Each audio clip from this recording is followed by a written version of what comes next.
Welcome, welcome, welcome. Thank you for tuning in. Another episode talking about reentry.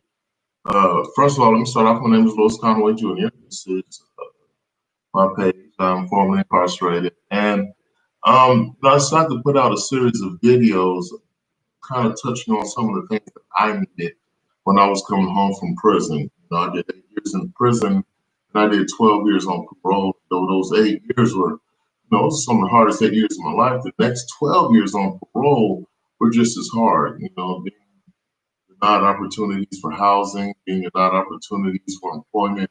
And it always, at every moment, your background is kind of being thrown in your face. So I feel like there were certain things that I needed that would have kind of shored up success for me. One of those things, as I talked about in one of the videos before, I talked about skills, I talked about shelter, I talked about support. So I kind of want to unpack each of those components, right? So, skills are one of the main ingredients I feel that's necessary for successful reentry. How one acquires those skills is still kind of up for debate in certain circles, but while that debate is happening, I wanted to share some of the things that I did to increase my skill set. When I first came home from prison, as you may have heard me say that employment was mandatory, but I was unemployable because I was convicted of a violent crime, so most folks wouldn't hire me. So, I had to get, kind of creative. I grew up with a father that had a photography studio, and I had a background in music before I went to prison. And I'm from Austin, right? So being from Austin, it means I had access to musicians, and I had access to a pretty progressive public television station. So I learned how to edit video, right? I went online and I remember back then, was the early 2000s, I downloaded the bootleg version of Sony Vegas. And, I started out with 2.0. I ended up, wherever it is now. I learned Vegas, I learned Final Cut, I learned Adobe, I learned After Effects, I learned everything I could to increase my skill set. Now, I didn't take any courses, right? It was trial and error, right? I watched videos, I watched tutorials on YouTube, about how to edit. That's how I learned how to edit. But most importantly, these times, you can work from home, right? You're gonna need a decent computer. And I was always a nerd, so I always had access to a computer.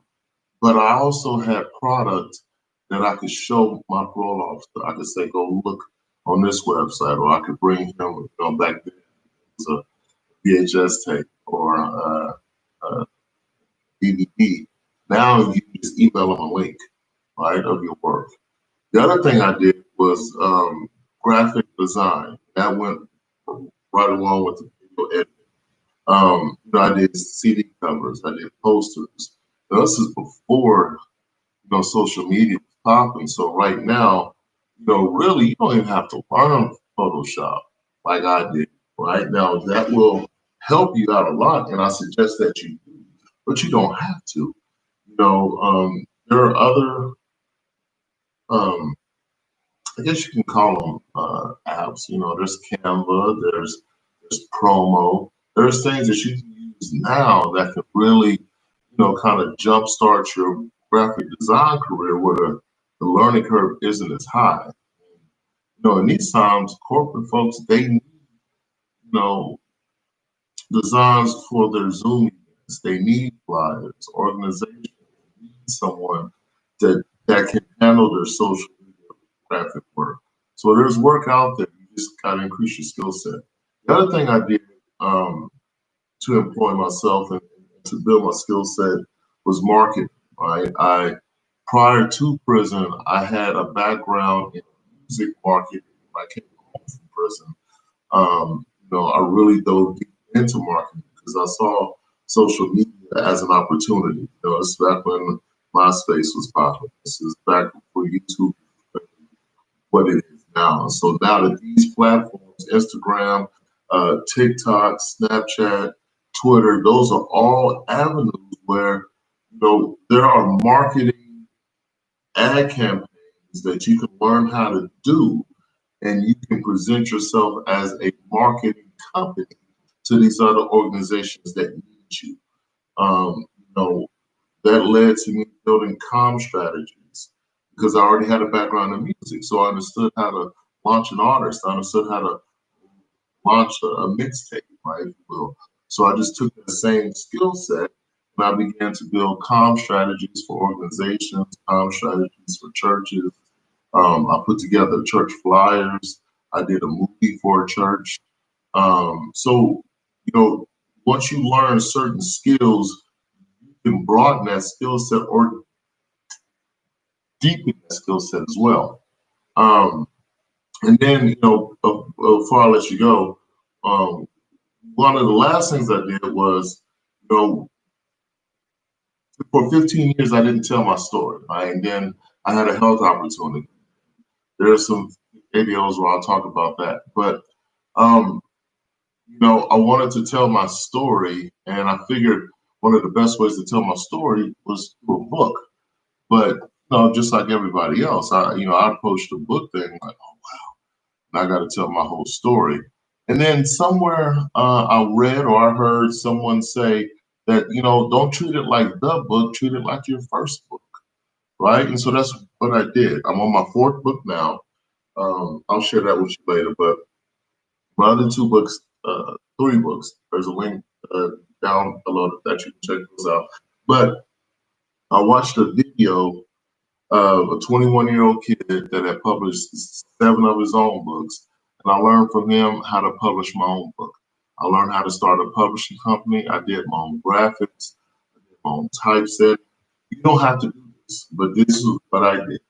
I set up a publishing Kindle, with Amazon. And I did it all by watching a YouTube tutorial. I ended up helping my wife publish her book.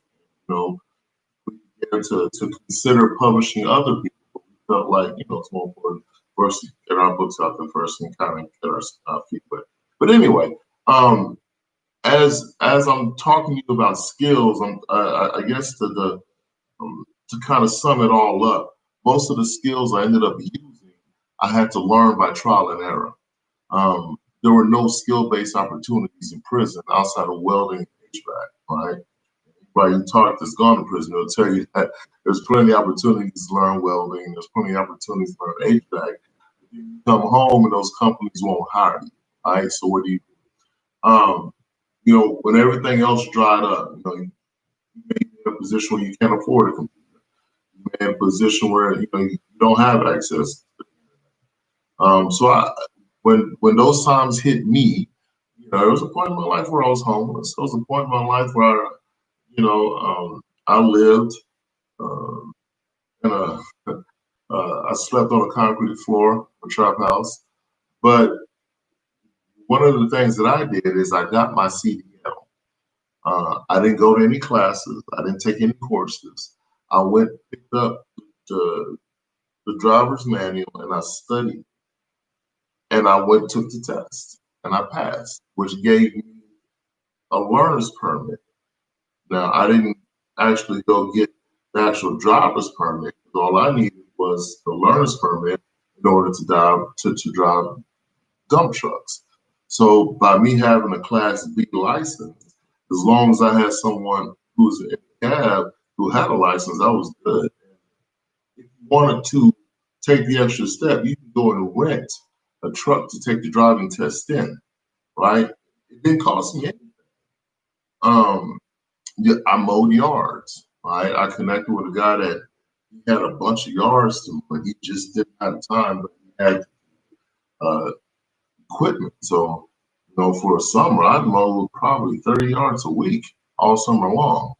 The other thing I did is, I worked security for a game room in Fort Worth. I did that overnight.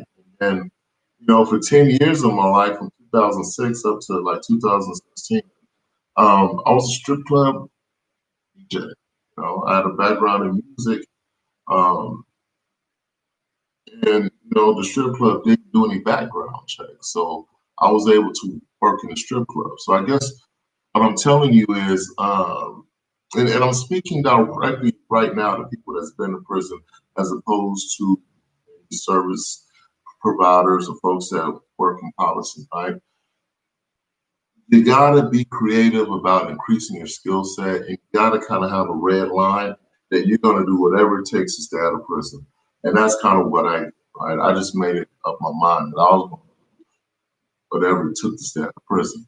And so that meant increasing my skills. All right. So anyway, appreciate you guys tuning in. As I told you, I'm gonna try to keep these things short, but I want to keep it consistent. All right. So next time I come and talk to you, we're going to talk to you about shelter, housing, kind of the tools that I use to secure housing in my way. I appreciate you guys hanging out with me, and make sure you should share, subscribe, you tell somebody about it. And yeah, if you find me online, don't hesitate to add me. And make sure you drop some comments, right? If you got a question, fresh home from prison, you just need some guidance, man. Don't hesitate. All right. Talk to you guys later. Appreciate you.